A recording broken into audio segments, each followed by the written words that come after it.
बेरोजगारी कमी करण्यासाठी काही उपाययोजना आहेत का? नाही. महागाई आणि बेरोजगारी कमी होणार नसेल तर मध्यमवर्गीयांचं कसं काय भलं होणार? रुपया ज्या पद्धतीनं कोसळला आहे, 87 रुपयावरती आला, 87 डॉलरच्या तुलनेत. रुपया मजबूत करण्यासाठी काही योजना आहेत का?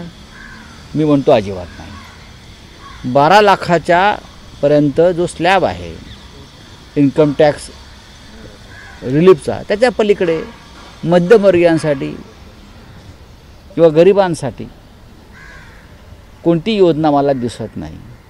मुळात 12 लाख इन्कम टॅक्स भरण्यासाठी 12 लाख इन्कम आणावं लागेल ना. 12 लाख इन्कम आणावं लागेल. 12 लाख इन्कम कोणाकडे आज आहे? अनेक ठिकाणी मोठ्या प्रमाणात लोक कॉन्ट्रॅक्ट लेबर म्हणून काम करतात. कॉन्ट्रॅक्ट लेबर काम करतात. उच्च शिक्षित लोक, पदवीधर हे कॉन्ट्रॅक्टमध्ये काम करत आहेत आणि त्यांचं उत्पन्न हे उघडपणे कागदावर येतच नाही.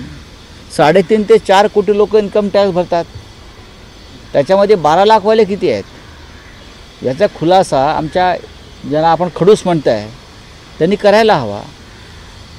अर्थसंकल्प समजायला किमान 72 तास लागतात. बाईने अर्थसंकल्प वाचला आणि ताबडतोब आम्हाला कळलं हे कोणी म्हणत असेल तर ते मूर्ख आहेत. किमान 72 तास लागतात अर्थसंकल्प नीट समजून घ्यायला. मी कालही म्हणालो, आम्ही नानी पालखीवाल्यांचं भाषण ऐकायला जायचो की अर्थसंकल्पात काय आहे. आपल्याकडे असे कोणते मोठे तज्ज्ञ आहेत की लगेच त्यांना अर्थसंकल्प कळला. किंवा देशामध्ये मोदी जोरजोराने बाका वाजवत होते, मोदींना काय अर्थसंकल्प कळला? हां बोलिये.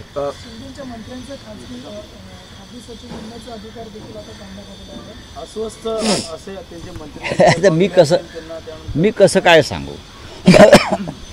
आज या प्रकारच्या बातम्या प्रसिद्ध झालेल्या आहेत की मंत्र्यांना त्यांचे सचिव नेमण्याचे अधिकार नाही.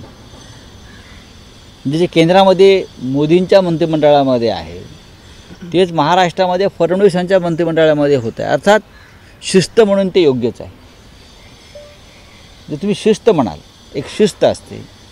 जर मुख्यमंत्र्यांनी त्या शिस्तीच्या संदर्भात अशा प्रकारे काही ठरवलं असेल तर त्याच्यावरती फार टीका करण्याचं कारण नाही. पण ज्या पद्धतीनं एकनाथ शिंदे व त्यांचे लोक मोकाट सुटले होते 2-2.5 वर्षापूर्वी की आम्ही सांगू तसंच राज्य आणि मंत्रालय चालेल किंवा खाती चालतील, त्याला जर मुख्यमंत्र्यांनी लगाम घातला असेल आणि शिस्त आणण्याचा प्रयत्न केला असेल, ज्याला आपण अनुशासन म्हणतो, अनुशासन पर्व म्हणतो, तर त्याचं स्वागत करायला हवं. कोणाला येऊन सचिव म्हणून बसवायचं आणि सचिवाच्या माध्यमातून पैसे गोळा करायचे.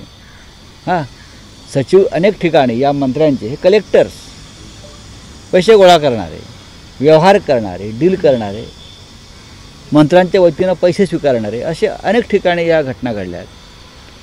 आणि त्याच्यामुळे जर देवेंद्र फडणवीस यांनी मुख्यमंत्री म्हणून त्याच्यावर नियंत्रण आणलं असेल तर त्याच्यावरती फार टीका व्हावी किंवा त्याच्या संदर्भात काही प्रश्नचिन्ह निर्माण करावं असं मला वाटत नाही. 80,000 कोटी थकबाकी आहे. टेंडर जे घेतलेत गव्हर्नमेंटचे कंत्राटदारांचे, आणि आता कंत्राटदार आंदोलनाचा 80,000 कोटी ही कामं कंत्राटदारांकडून करून घेतली आहेत किंवा न करता त्यांच्याकडून 25% कमिशन घेतलं.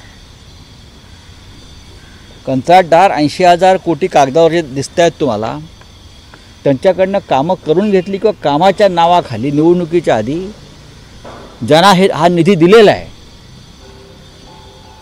आमदार,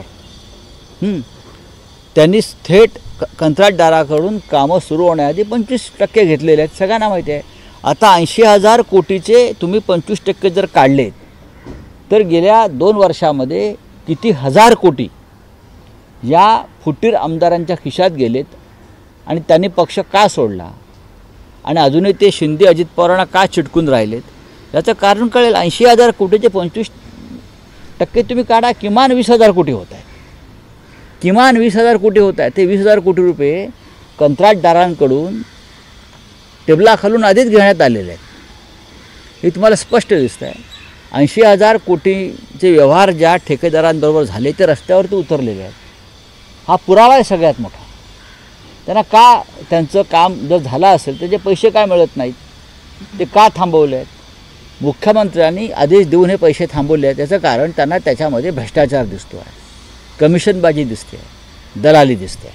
राऊतसाहेब, राष्ट्रवादी काँग्रेसचे एक मंत्री माणिकराव कोकाटे असं म्हणतात की भाजपमध्ये गेल्यावर सगळेच जण आमदार होतात, अनेक जण आमदार होतात, पण भाजप माझ्यासाठी काही लकी ठरला नाही. भाजपमध्ये मी गेलो तेव्हा मी पराभूत झालो, पण अन्य पक्षात गेलो तेव्हा मी जिंकलो. त्याला प्रवीण दरेकर असं म्हणतात की भाजपच्या पायगुणानेच तुम्ही मंत्री झाला. बघा कोकाटे आणि दरेकर यांच्यातल्या संवादाला उत्तर देण्यासाठी मी इथे उभा नाही आहे.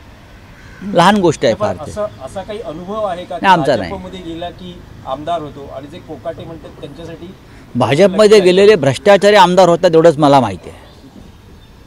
सगळे चोर लफंगे लुच्चे भ्रष्टाचारी एकदा भाजपमध्ये गेले की त्यांना प्रतिष्ठा मिळते, ते आमदार होतात, ते खासदार होतात आणि ते मंत्री होतात, हे मी सांगू शकतो. बाकी दुसरा कोणाचा अनुभवाविषयी मला माहीत नाही. राऊतसाहेब, कालपासून एक चर्चा आहे महाराष्ट्राच्या राजकारणात, काळी जादू, लिंबू. काल रामदास कदम असंही म्हणतात की उद्धव ठाकरेंनी जेव्हा बंगला सोडला तेव्हा साधारण एक टोपलेभर लिंबू. बघा हे पहा की हे जे रामदास कदम आहेत ते स्वामी रामदास नाही आहेत, ही जाणतं तुम्ही ऐकायला पाहिजे. आता काळ्या जादूविषयी कोणी बोलायचं, मुळात ही अंधश्रद्धा आहे. या संदर्भात जर कोणी बोलत असेल तर त्याच्या संदर्भात अंधश्रद्धा निर्मूलन जी समिती आहे किंवा जो कायदा आहे त्यांनी कारवाईच केली पाहिजे. माझा काल प्रश्न इतकाच होता की देवेंद्र फडणवीस अद्याप वर्षा बंगल्यावरती का राहायला जात नाही, याचं उत्तर रामदास कदमांनी द्यावं किंवा एकनाथ शिंदेंनी द्यावं किंवा स्वतः भाजपच्या प्रवक्त्यांनी द्यावं ना. एकनाथ शिंदे देवेंद्र फडणवीस वर्षा बंगल्यावर जायला राहायला का घाबरत आहेत, त्यांचं कुटुंब का घाबरत आहे, हा एक साधा प्रश्न आहे. त्याच्यामध्ये मी असं म्हटलं का तिथे काय मिरच्या आहेत, लिंबू आहेत, अजून काय आहे, नाही. त्यांनी जायला पाहिजे. मुख्यमंत्र्यांचा अधिकृत बंगला आहे तो. तुम्ही त्या बंगल्यात अद्याप गेलेला नाही आहेत, तुम्ही रात्री तिकडे झोपायला तयार नाही आहेत. तुम्हाला कसली भीती वाटते, काय तिकडे असं घडलं आहे, तो काय याआधी घडवलं आहे, हा महाराष्ट्राच्या जनतेसाठी चिंतेचा आणि संशोधनाचा विषय. मुख्यमंत्र्यांचं शासकीय निवासस्थान वर्षा हे सध्या ज्यात सन्नाटा आहे, कोणी राहत नाही, जी प्रतिष्ठा आहे वर्षाची ती गेलेली आहे. का गेली? मुख्यमंत्रीपद आणि वर्षा बंगला, लोक वर्षा बंगल्यावर जाण्यासाठी धडपडतात. कधीतरी माझं एक स्वप्न ते पूर्ण व्हावं की मी वर्षा बंगल्यावर जावं मुख्यमंत्री म्हणून. पण हे प्रथमच मी पाहतो आहे की देवेंद्र फडणवीस यांचा पाय पडत नाही वर्षा बंगल्यामध्ये.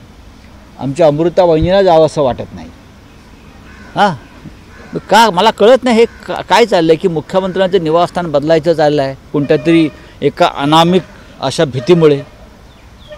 असं काय घडलं आहे की वर्षा बंगला पाडून नवीन तुम्ही बांधण्याचं ठरवलेलं आहे? माझ्याकडे माहिती आहे म्हणून सांगतो की संपूर्ण खोदकाम करून पाडून तो नव्यानं उभं करण्याचं आता काहीतरी चाललेलं आहे. का भीती? उद्धव ठाकरे सुद्धा मुख्यमंत्री झाले तेव्हाही वर्षा प्रवेशासाठी त्यांनी बराच काळ घेतला होता. नाही, बघा जेव्हा नवीन मुख्यमंत्री जातो तेव्हा त्याच्या आधी थोडी रंगरंगोटी करावी लागते. आपण धार्मिक लोक आहोत, एखादी लहानशी पूजा आपण करतो, सत्यनारायण करतो, वास्तुशांती करतो, त्यासाठी जेवढा वेळ लागेल तेवढाच. आता सह्याद्री अतिथीगृह आहे ते पूर्वी हाय माउंट म्हणून होतं आणि ते मुख्यमंत्र्यांचं अधिकृत निवासस्थान होतं तेव्हाच्या. तेही नंतर आपण पाडलं आणि त्याचं परत नव्यानं आपण काही काम सुरू केलं. तेव्हाही देशभरातले अनेक पंडित महाराज पुजारी ह्यांना आणून त्या जागेची आपण शांती केली होती आणि ती इमारत उभी राहिली. एक आणखी प्रश्न होता की देशमुख कुटुंबियांनी काल भगवानगडावर महंतांची भेट घेतली आहे, त्यानंतर आता महंतांनी नवी भूमिका घेत देशमुख कुटुंबियांच्या पाठीशी असल्याचं म्हणतात. मला त्यात पडायचं नाही, पण न्यायालयाने आणि कायद्याच्या बाबतीत ज्यांना आदर आहे त्या सगळ्यांचा पोलीस, न्यायालय आणि कायद्यावरती विश्वास ठेवून काम व्हावं असं माझी भूमिका आहे. काल तुम्ही रोखोकमध्ये म्हटलात अजित पवारांचं धोरण तुम्ही सांगितलं. अजित पवारांना जंटलमनच्या, अमित शहाच्या जंटलमनच्या यादीत यायचं आहे. त्यांच्या मर्यादा त्यांनी ओळखलेल्या आहेत आणि म्हणून ते जवळ जातात, एकनाथ शिंदेपेक्षा जवळ जातात भाजपच्या किंवा फडणवीसांच्या. उद्धव ठाकरे साहेबांचं काय म्हणणं आहे की कॅबिनेटमध्ये सगळ्यात रिजनेबल मंत्री सहकारी कोण असेल तर ते अजित पवारजी होते. अजित पवार हे अभ्यासू होते असं उद्धवजींचं म्हणणं आहे. अजित पवार हे भरोशाचे सहकारी होते. अजित पवार हे अनेक कामं सहज मार्गी लावत होते कॅबिनेटच्या माध्यमातून, हे त्यांचं म्हणणं आहे. आणि एखाद्याला आपल्या मर्यादा कळल्या, रिंगण कळलं, रेषा कळली की तो यशस्वी होतो आणि शांतपणे काम करू शकतो. अजित पवार यांना सध्या मुख्यमंत्री व्हायचं नाही असं मला दिसतंय. अजित पवार यांनी आपल्यावरचं जे कारवाईचं बालंट आहे ते दूर करून घेतलं पक्षांतर करून, आणि अजित पवारांनी आपली 1000 कोटीची संपत्ती आहे ईडीच्या ताब्यातली किंवा इन्कम टॅक्सच्या ताब्यातली ती सोडवून घेतली. माणसाला यापेक्षा आणखीन काय हवं असतं राजकारणामुळे. पण एकनाथ शिंदे यांना उद्धव ठाकरे यांच्या मंत्रिमंडळात असतानाही मुख्यमंत्री व्हायचं होतं आणि देवेंद्र फडणवीस यांच्या मंत्रिमंडळात असतानाही त्यांना मुख्यमंत्री व्हायचं आहे. हा 2 नेत्यांमधला फरक आहे. अभी हिंदी में बोले. फडणवीस को लेकर लगातार ये अटकलें लगाई जा रही है, वर्षा बंगले पे जाने से बच रहे हैं. वहीं शिंदे गुट के एक नेता कहते हैं कि काला जादू और बाकी चीज़ें क्या होती है, ये बात आप उद्धव ठाकरे और उनके नेताओं से. बात ऐसे, महाराष्ट्र एक ऐसा राज्य है जो हमेशा अंधश्रद्धा के खिलाफ लड़ते आया है. सोशल प्रोग्रेस के बारे में, सामाजिक सुधारणा के बारे में महाराष्ट्र ने हमेशा एक कदम सबसे आगे रखा है. यहाँ अंधश्रद्धा नहीं चलती. We are progressive people. लेकिन अचानक से राजनीति में अंधश्रद्धा आ गई है. जब से एकनाथ शिंदे मुख्यमंत्री बने तब से वो क्या गुवाहाटी में कामाख्या में गए, इसको काटा, उसका खून दिया, फिर मुख्यमंत्री बने, ये बातें महाराष्ट्र की राजनीति में तब से चलने लगी है. और बात रही वर्षा बंगले की, हमारे मुख्यमंत्री का अधिकृत निवास स्थान है, प्रतिष्ठा है कि महाराष्ट्र के मुख्यमंत्री का निवास स्थान है. हर कोई राजनीतिक व्यक्ति जो कभी मंत्री होता है, केंद्रीय मंत्री होता है, उसकी एक ख्वाहिश होती है कभी ना कभी मैं मुख्यमंत्री का जो निवास स्थान है वर्षा, उसमें अधिकृत तौर से रहने जाऊं. लेकिन मैं पहली बार देख रहा हूं आज के मुख्यमंत्री वहां जाने से डरते हैं. उन्हें बहुत डर लगता है. अब वो डर के पीछे क्या कारण है उसके बारे में केंद्रीय गृह मंत्रालय ने कोई संशोधन करने की ज़रूरत है. वो क्यों डरते हैं, जाने से ही डरते हैं अंदर कुछ लोग. अब ऐसी क्या बात अंदर छुपी है, क्या रहस्य है. एक फिल्म आई थी 2 गज ज़मीन के नीचे. अब वो 2 गज ज़मीन के नीचे क्या क्या गाड़ा है वो देखना पड़ेगा, वो रहस्य है. राम गोपाल वर्मा ने वहाँ भी जाना चाहिए और एक फिल्म बनानी चाहिए कि वर्षा बंगला का रहस्य क्या है. मुख्यमंत्री पद है तो वहाँ जाकर आपको उस बंगले में रहना पड़ेगा. तो मैं सुन रहा हूँ कि देवेंद्र जी जाना नहीं चाहते. अगर नहीं जाना चाहते तो वर्षा बंगला तोड़कर नया बंगला बनाना चाहते हैं, ज़मीन के नीचे क्या है वो देखना चाहते हैं. ये सब बातें अब चर्चा में है, हम भी सुनते हैं और क्या कर सकते हैं. लेकिन महाराष्ट्र में ये कभी ऐसा नहीं हुआ था. आज लोकसभा में जेपीसी द्वारा संशोधित वक्फ बोर्ड बिल जो है वो पेश किया जाएगा, लेकिन विपक्ष का कहना है कि कुछ पन्नों को जो है हटा दिया गया है. अभी पता चलेगा क्या हटाया है, क्या जोड़ा है, सरकार क्या कहना चाहिए, उस बारे में हम जरूर चर्चा करेंगे एक साथ बैठकर. सर, प्रधानमंत्री का कहना है कि कांग्रेस के समय में जिस तरह बजट आया था या फिर अगर उस समय 12 लाख होते तो वो पूरा पैसा टैक्स में चला जाता, तो वो जेब भरने का काम करते थे. बात ऐसी है, नोटबंदी में आपने क्या किया, 10 साल में आपने जो बातें की है वो क्या है, आप एक बार अपना रिवाइंड कर लीजिए. कांग्रेस या हम सब लोग 60 साल से सत्ता में रहे, ज़्यादा जनता की कोई हमारे खिलाफ कंप्लेंट नहीं थी. अच्छे से अच्छे बढ़िया बजट हमने दिए हैं.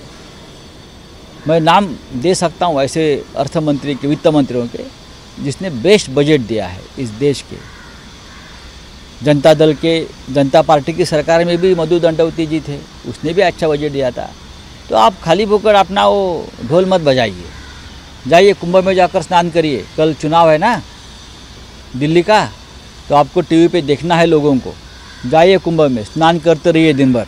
राउत साहब, यही है कि कल दिल्ली के चुनाव है, आपको क्या प्रेडिक्शन लगता है, आम आदमी की सरकार फिर से बन रही है या जनता कांग्रेस या बीजेपी को समर्थन दे रही है? मोदी जी को लगता है 5 तारीख को वो कुंभ में जाकर पूरा दिन डुबकी लगा रहे हैं, क्योंकि वो डुबकी लगाते हुए दिल्ली की जनता ने देखे और उस आधार पर उनको वोट मिलना चाहिए कि मोदी जी डुबकी लगा रहे हैं. मोदी जी कुंभ में जाकर स्नान कर रहे, ये उनका सबसे बड़ा काम है कि मैं स्नान कर रहा हूँ और कुछ नहीं। लोग ये देखकर अगर वोट करते हैं तो इस देश का लोकतंत्र खतरे में है, इस देश के एक विचारधारा है वो खतरे में है। मुझे लगता है काम की बात करें, काम के आधार की बात करें तो अरविंद केजरीवाल जी और उनके पार्टी ने 10 साल में अच्छा काम किया है और काम के आधार पर आपको वोट मिलने चाहिए और सत्ता पर आनी चाहिए। अगर डुबकी के आधार पर मोदी जी डुबकी मारेंगे और वोट देना चाहते हैं तो लोगों की मंशा है, लेकिन काम के आधार पर केजरीवाल जी को वोट मिलने चाहिए। केंद्रीय मंत्री है सुरेश गोपी, उन्होंने कहा है कि मिनिस्ट्री ऑफ ट्रैवल अफेयर्स जो है वहाँ पर किसी स्वर्ण जाति के आदमी को मिनिस्टर बनाना चाहिए। देखिए, मैं गोपी जी का बयान पढ़ा है, गोपी जी का बयान मैंने पढ़ा है। चाहे अल्पसंख्यक मंत्रालय हो, चाहे ट्राइबल मंत्रालय हो, हम सब चाहते हैं कि अल्पसंख्यक के लोगों का जो है विकास हो, ट्राइबल लोगों का विकास हो। इसीलिए ये सच है, मैं स्वर्ण क्या बोलते हैं उच्च जाति के लोगों की बात नहीं करूँगा। उसके बाहर से भी कोई आकर काम करना चाहता है तो उनको मौका मिलना चाहिए। सरकार है, सरकार में कोई भी आकर काम करना, उस जाति के आधार पर किसी को मंत्रालय देना, दलितों का विकास करना है तो क्या दलित ही चाहिए? हम भी कर सकते हैं, हमारी भी एक सोच है। डॉक्टर अंबेडकर साहब ज़रूर दलित थे, लेकिन उनकी सोच पूरे देश की थी, सभी जातियों के और धर्मों के लिए थी, ये भी देखना चाहिए। चलिए, सर, एक मराठी प्रश्न आहे की आतापर्यंत तेच आहे की आतापर्यंत परंपरा होती की बजेटच्या आधी महाराष्ट्राचे मुख्यमंत्री राज्यातल्या खासदारांशी चर्चा करत बैठक घेत, पण यंदा ही बैठक झालेली नाही आहे। महाराष्ट्रातले खासदार आणि मुख्यमंत्री यांच्यातला काही संवाद कमी झाला आहे का? तुम्हाला कारण काय वाटतं? नाही, संवाद नक्कीच कमी झाल्याचं कारण असं आहे की लोकसभेला महाराष्ट्रामध्ये सर्वाधिक विरोधी पक्षाचे खासदार निवडून आल्यामुळे बहुतेक विरोधी पक्षाच्या खासदारांशी संवाद साधणं मुख्यमंत्र्यांना ठीक वाटत नसावं, पण हे चुकीचं आहे। ते आपल्या राज्याचे प्रतिनिधी आहेत, दिल्लीत काम करत आहेत, आपले प्रश्न मांडत आहेत, त्यांच्याशी संवाद साधून महाराष्ट्राच्या प्रश्नाविषयी त्यांना अवगत करणं हे मुख्यमंत्र्यांचं काम आहे। अनेकदा या बैठका सह्याद्रीवर झाल्यात, अपवाद वगळता वर्षा बंगल्यावर झालेल्या आहेत, त्या बैठका वरच्या कॉन्फरन्स रूममध्ये किंवा बाहेर। आता काय कारण आहे मला माहीत नाही, पण विरोधी पक्षाचे खासदार 31 आहेत आणि भाजप किंवा अन्य पक्षाचे कमी आहेत।